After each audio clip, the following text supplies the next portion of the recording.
మహాత్మా జ్యోతిరావు పూలే, సావిత్రిబాయి పూలే దంపతుల విగ్రహాలను సీఎం రేవంత్ రెడ్డి చేతుల మీదుగా ఆవిష్కరించడం గర్వకారణమని మంత్రి కొండా సురేఖ అన్నారు.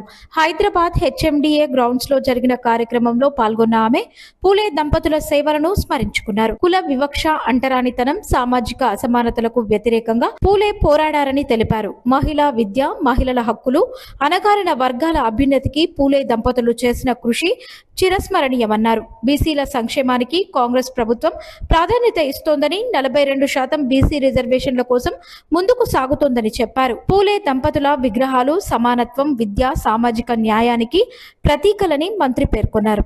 సావిత్రిబాయి పూలే విగ్రహావిష్కరణ మన ప్రియతమ నాయకుడు ముఖ్యమంత్రి గారి చేతుల మీదుగా మరి ఆవిష్కరించుకొని ఇక్కడ సభ ఏర్పాటు చేసుకొని విచ్చేసి వేదిక మీద కూర్చున్న పెద్దలందరికీ, వేదిక ముందు కూర్చున్నటువంటి సోదర సోదరీమణులకు, స్కూల్ నుంచి వచ్చినటువంటి పిల్లలకు, అదేవిధంగా పత్రికా మిత్రులకు, ఇతర ప్రముఖులందరికీ కూడా నా యొక్క హృదయపూర్వక నమస్కారం.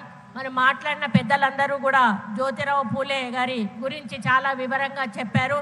ఆయన ఒక సంఘ సంస్కర్త, సామాజికవేత్త. మరి ఆ రోజుల్లో మరి కుల వివక్ష, అసమానతలు ఉండేవి, మరి అవి తొలగిపోవాలని పోరాడినటువంటి వ్యక్తి. మరి మహిళలను కూడా ఆ రోజు తక్కువగా చూసేవాళ్ళు, చదువుకోకుండా ఉండే విధంగా పిల్లలు చదివించేవాళ్ళు కాదు. ఆ సమయంలో ఆయన తప్పకుండా మహిళలు చదువుకోవాలి అనేటువంటి ఒక ఆలోచనతోటి ఆయన భార్యనే టీచర్గా చేసి, మరి ఆయన భార్య ద్వారానే అమ్మాయిలకు చదువు నేర్పించి ఒక స్కూల్ కూడా ఆయన హయాంలో నిర్మించి అప్పటి నుంచే మరి మహిళలను ప్రోత్సహించినటువంటి మరి వ్యక్తి ఆయన. అదేవిధంగా మరి కుల వివక్షకు వ్యతిరేకంగా పోరాడారు. అణగారిన వర్గాల విద్యను అందించాలని కృషి చేశారు. మహిళల హక్కుల కోసం పనిచేశారు. వితంతువుల పరిస్థితి మెరుగుపడేందుకు చర్యలు తీసుకున్నారు. అంటరాని తనాన్ని తీవ్రంగా వ్యతిరేకించారు. మరి ఇటువంటి కార్యక్రమాల్లో వారు సామాజికవేత్తగా చాలా మరి కార్యక్రమాలు చేయడం జరిగింది. మరి ఈరోజు మనం గర్వపడాల్సిన రోజు. ఎందుకంటే మన ముఖ్యమంత్రి గారు బీసీల పక్షపాతి, మరి మన రాహుల్ గాంధీ గారు కూడా బీసీల పక్షపాతి. ఆయన బీసీలను పైకి తీసుకురావాలి అని మరి వారు భారత్ జోడో యాత్రలో తీసుకున్న నిర్ణయాన్ని గౌరవిస్తూ మన ముఖ్యమంత్రి గారు ఇక్కడ 42% బీసీ రిజర్వేషన్ అమలు చేయాలని చెప్పి ఇక్కడి నుంచి కేంద్రానికి పంపించిన మొట్టమొదటి రాష్ట్రం మన తెలంగాణ రాష్ట్రం అని సందర్భంగా నేను తెలియజేస్తా ఉన్నాను. మన ముఖ్యంగా ఇక్కడ కూర్చున్న పిల్లలు మీరందరూ కూడా మీరు లేచి జనగణమన చదివేటప్పుడు చూస్తే అందరూ కూడా ఒకటే డ్రెస్ తోటి చూడడానికి చాలా ముచ్చటగా అనిపించారు. మరి గతంలో ఆడపిల్లలకు వేసుకోవడానికి సరిగా డ్రెస్సులు కూడా ఉండేవి కావు.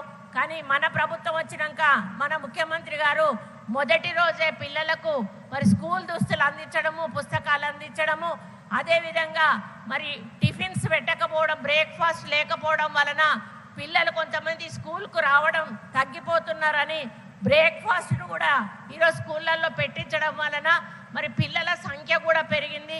మధ్యాహ్న భోజనం కూడా ఒక మంచి మరి మెను ఏర్పాటు చేసి దానికి కూడా నిధులు మరి కేటాయించి ఎక్కువ ఈరోజు మనకు కాస్మెటిక్స్కి కానీ ఫుడ్కు కానీ మరి డబ్బులు పెంచి ఈరోజు మంచి నాణ్యమైన ఫుడ్ను మీకు అందిస్తూ మరి మంచి ఇంగ్లీష్ విద్యని మీకు అందిస్తూ మరి ముఖ్యంగా మహిళలు గర్ల్స్ బాగా చదవాలి అని చెప్పి మరి వారు ఎంతో మరి ఆ పట్టుదలతోటి వారి యొక్క నిర్ణయాలు తీసుకుంటా ఉన్నారు. అదేవిధంగా ఈరోజు మనకి ఇందిరమ్మ ఇండ్లు కానీ, ఉచిత కరెంటు కానీ మరి ఇటువంటివి ఇస్తూ ప్రోత్సహిస్తూ మనల్ని ముందుకు నడిపిస్తూ ఉన్నారు. కాబట్టి నిరుపేదల సంక్షేమమే ధ్యేయంగా మరి మన ముఖ్యమంత్రి గారు చేస్తున్న పరిపాలన మన ముఖ్యంగా బీసీ బిడ్డలందరికీ కూడా ఎంతో ఆదర్శం. కాబట్టి మన బీసీ బిడ్డలందరం కూడా ఆయన ఆశీస్సులతో మరిలో సంతోషంగా ముందుకు పోతా ఉన్నాం. కాబట్టి వారి ఆశీస్సులు మనకు ఎల్లవేళలా ఉండాలని, అదేవిధంగా మన ఆశీస్సులు కూడా తప్పకుండా రేవంత్ రెడ్డి అన్న మీద ఉండాలని మిమ్మల్ని అందరినీ కూడా కోరుకుంటూ మరి ఈరోజు ఒక మంచి రోజు, ఇది చరిత్రలో నిలిచిపోయే రోజు. మరి ఏ రాష్ట్రంలో ఏ ముఖ్యమంత్రి చెయ్యని ఒక ఆలోచన చేసి ఈరోజు ఒక మహామహుల విగ్రహాలను ఆవిష్కరించినందుకు వారు చరిత్రలో మన ముఖ్యమంత్రి గారు నిలిచిపోతారని తెలియజేస్తూ వారికి వేదిక మీద నుంచి కృతజ్ఞతలు తెలియజేస్తూ సెలవు తీసుకుంటా ఉన్నాను.